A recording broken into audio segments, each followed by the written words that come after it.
দেখো বলছি না, এগুলো অনেক ইয়ে হয়ে যায়, এই দিকটা পাবে না, কিন্তু এই দিক ভুরুটা উঠে যাচ্ছে, সাদা সাদা হয়ে গেছে এগুলো। কাল থেকে প্রীতমের কাজে জয়েন করছে, আর আমি ঘরের মধ্যে সারা দিনটা একা থাকতে হবে। তো কাল থেকে জানি না কি করব না করব। তো আর আজকে দেখো আমাকে আলুর দম বানিয়ে খাওয়ালো, একদম মানে খুব কম মশলা দিয়ে বানিয়ে খাইয়েছে। আর এদিকে মাছের কচুরি বানিয়েও খাইয়েছে, যদিও বা একটা কচুরির বেশি খেতে পারি না, কারণ লুচি জিনিসটা না আমার বেশি খেতে পারি না। তবু যে আমাকে বানিয়ে খাইয়েছে, এটা আমার কাছে অনেক বড় বলতে পারো পাওনা। আপাতত আমাদের এখানে মাছ ছাড়ানো হচ্ছে। এই মাছটার কি হবে দেখা যাক কি হবে। মাছটাকে নুন হলুদ দিয়ে সেদ্ধ করা হয়েছে, এই মাছ এখন ছাড়ানো হচ্ছে, মাছের কচুরি হবে, তাই তো? আর এই যে এখানে একজন ছেলেকে ঘুম পাড়াচ্ছে, ও সরি ভুলে যাচ্ছি, মেয়েকে ঘুম পাড়াচ্ছে। হ্যাঁ রে, তোর মেয়ের মুখটা একবার দেখি কেমন দেখতে হয়েছে মেয়ে। ও মা, এ তো অর্কবাবুর মতো দেখতে হয়েছে। চ মেয়েকে ঘুম পাড়াও গা, ঠান্ডা লেগে গেছে। বলছি তো মেয়ে। আচ্ছা কে অর্ক, মেয়ে না বনু? বনু, আচ্ছা বনুকে যাও ঘুম পাড়াও গা। ওই বাইরে কোথায় যাচ্ছিস?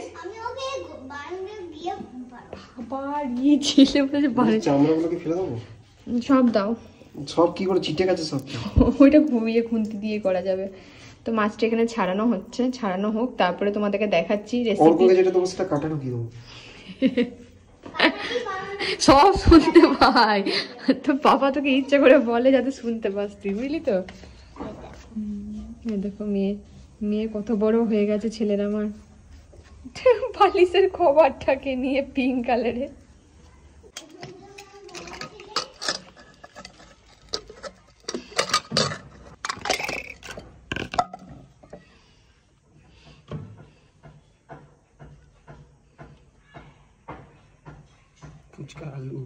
এই আলুগুলো ছাড়াতে যে কি কষ্ট, কিছু বলার নেই। মাছ ছাড়িয়েছি কালকে।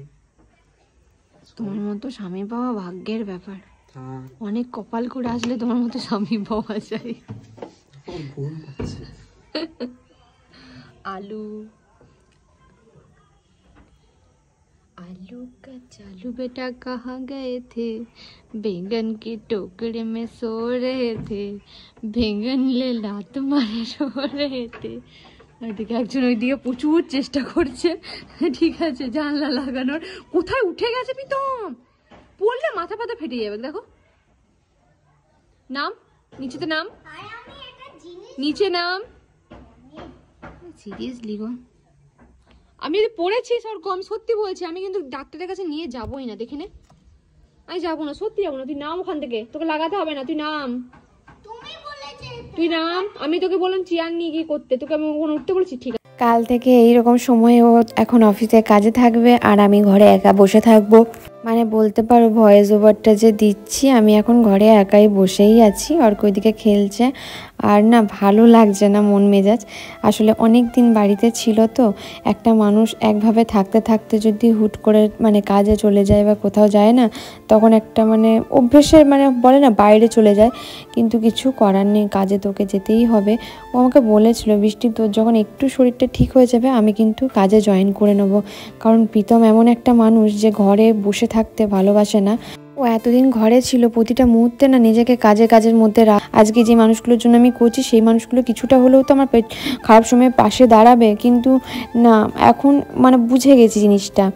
তো এখানে দেখো তেল আটাটা সরি ময়দাটা তো মেখে দিয়ে গেছে, আর এখানে ছোটো আলুটার মধ্যে একটু ওই নুন হলুদ মাখিয়ে নিয়েছে।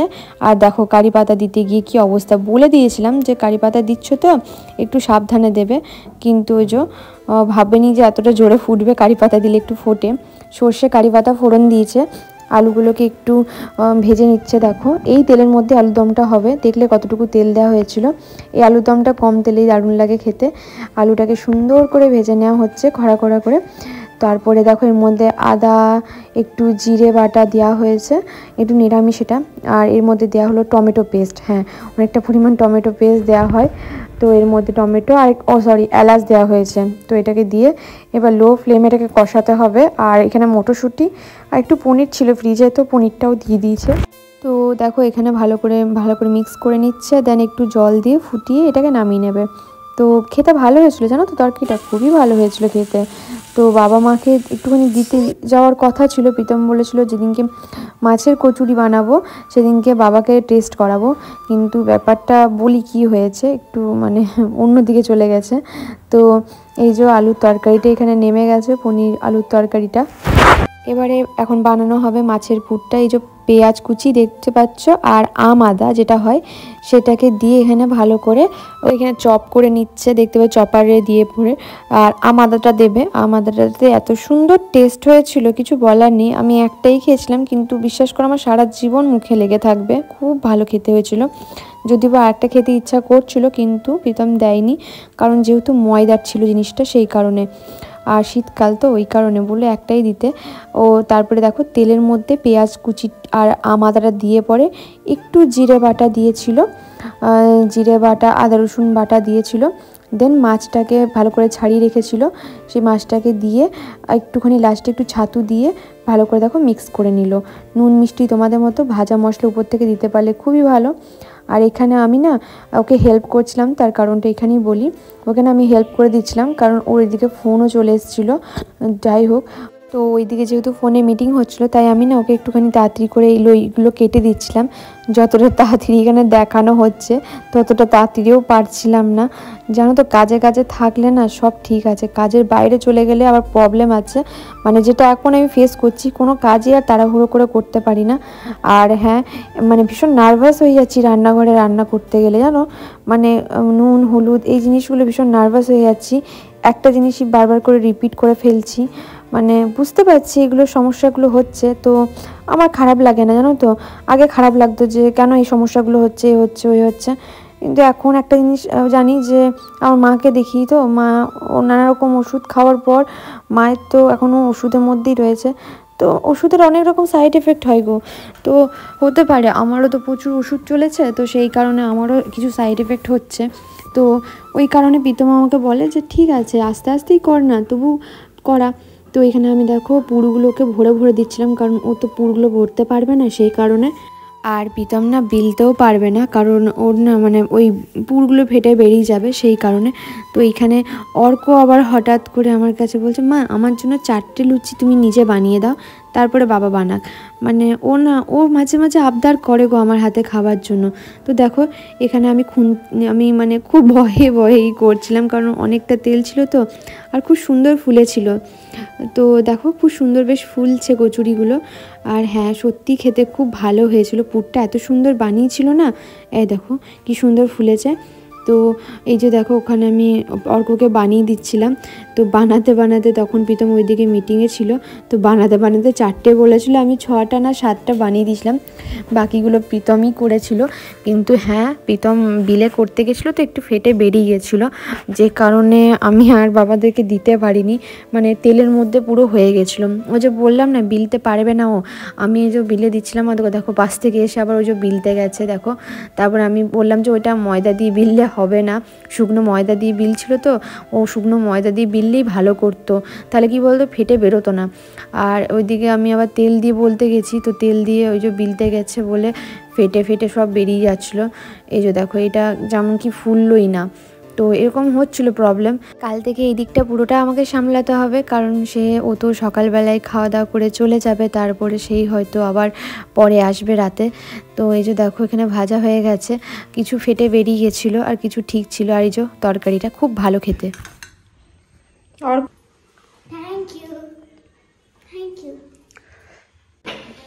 প্রীতম ভাতের মাঠটা ঝরিয়ে দিয়ে কাজে বেরিয়ে যাবে, তারপরে বাকি রান্না আমাকেই করতে হবে। আজ থেকে হ্যান্ডওভার তো বৃষ্টি।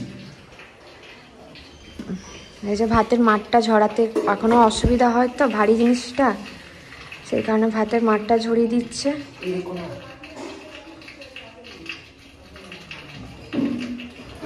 আর রান্না এই যে সঞ্চিতা কেটে দিয়ে গেছে, রান্না আমি করবো। কি করছো গো বাবা?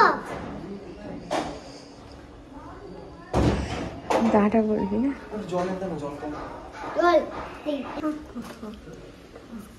তো জলটা নিয়ে যাও।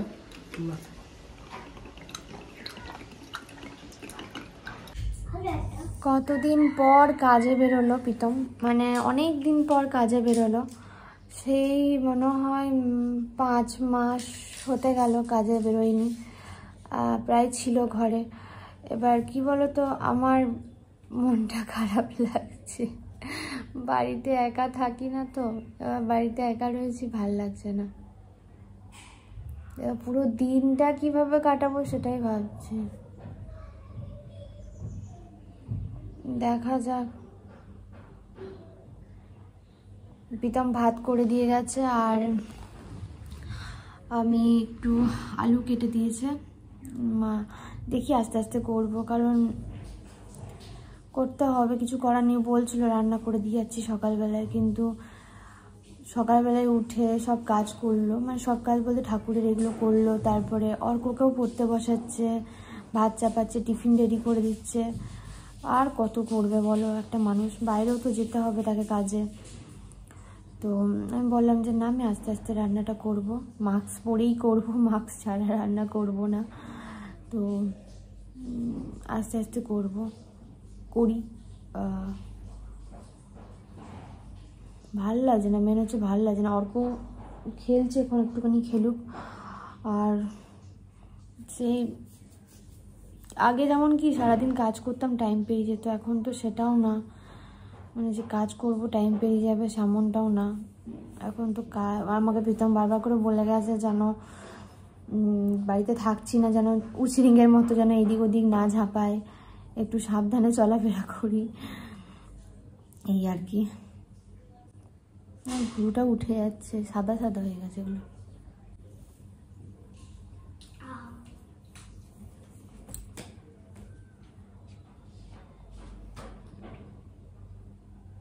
আজকে আবার কি করবে তুমি? বাবা তো কাজে চলে গেছে, এবার কার সাথে খেলবে? একবার মামার বাড়িতে চলে যাবো। মামার বাড়িতে কে দিতে যাবে? তুমি দিতে হবে। আমি পারি কিছু? আমি কি করে যাব? আগে তো মামার বাড়িতে চলে যেত, আর তুমি তো একাই থাকতে। সে তো বাবা দিয়ে আসতো, এবার কে দিতে যাবে?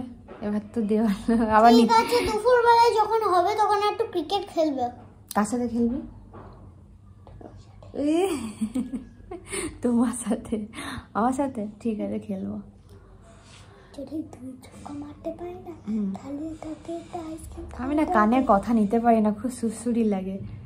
জোরে বল, 2 ছক্কা যদি মারতে পারি তাহলে আইসক্রিম খাওয়াবি? হ্যাঁ। কাকে খাওয়াবি? আমাকে? কাউকে খাওয়াতে হবে।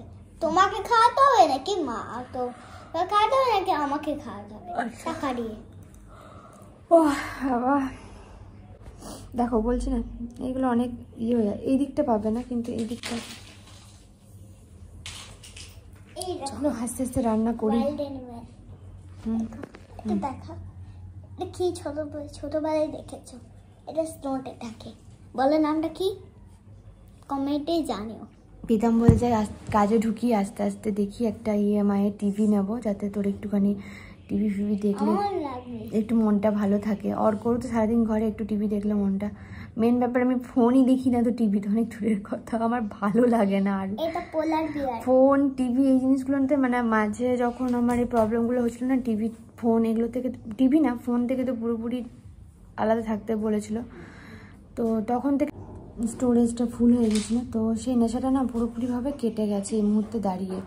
তো এখন আর ফোন টোন ভালো লাগে না। তো প্রীতম বলেছে ঠিক আছে, টুকিটাকি মুহূর্তগুলো ফোনের মধ্যে ক্যাপচার করবি, যেমন আগে টুকিটাকি এরকম নর্মাল ভিডিও দিতাম। আর সেরকম তো আর বাগানা গোছানো সুন্দর করে ওইগুলো ভিডিওগুলো তো আর দিতে পারবো না, কারণ আবার মা বাবা দেখলে চিৎকার করবে, দেখে না প্রচুর কাজ করছি, বকা দেবে। তো দেখি যা করবো তাই দেখাবো, কি আর করা যাবে আপাতত। আমাদের এই মুহূর্তে দাঁড়িয়ে যদি এখন কিছু সব থেকে বেশি ইম্পর্টেন্ট, মানে যেটা প্রয়োজন, সেটা হচ্ছে আপাতত একটা গাড়ির দরকার। হ্যাঁ গাড়ি আছে, সেটা দাদার গাড়ি। এবার দাদার গাড়িটা নিয়ে কতদিন, মানে বাবা বলছে নিতে, দাদা বলছে নিতে, কিন্তু একটা জিনিস বুঝতে হবে, ওর গাড়িটা নিয়ে কতদিন করব। যেহেতু বাবাদের দুটো গাড়ি আছে, তো ওই মানে বাবার স্কুটি আছে আর দাদার গাড়ি আছে। তো দাদা এখন বাবার স্কুটিটা নিয়েই করছে যা কাজ করার। সেই জন্য প্রীতমকে এখন গাড়িটা দিয়েছে, কারণ যাতায়াতের পেছনেও একটা টাকা খরচা হয়, যেটা শিলিগুড়িতে হতো আমাদের।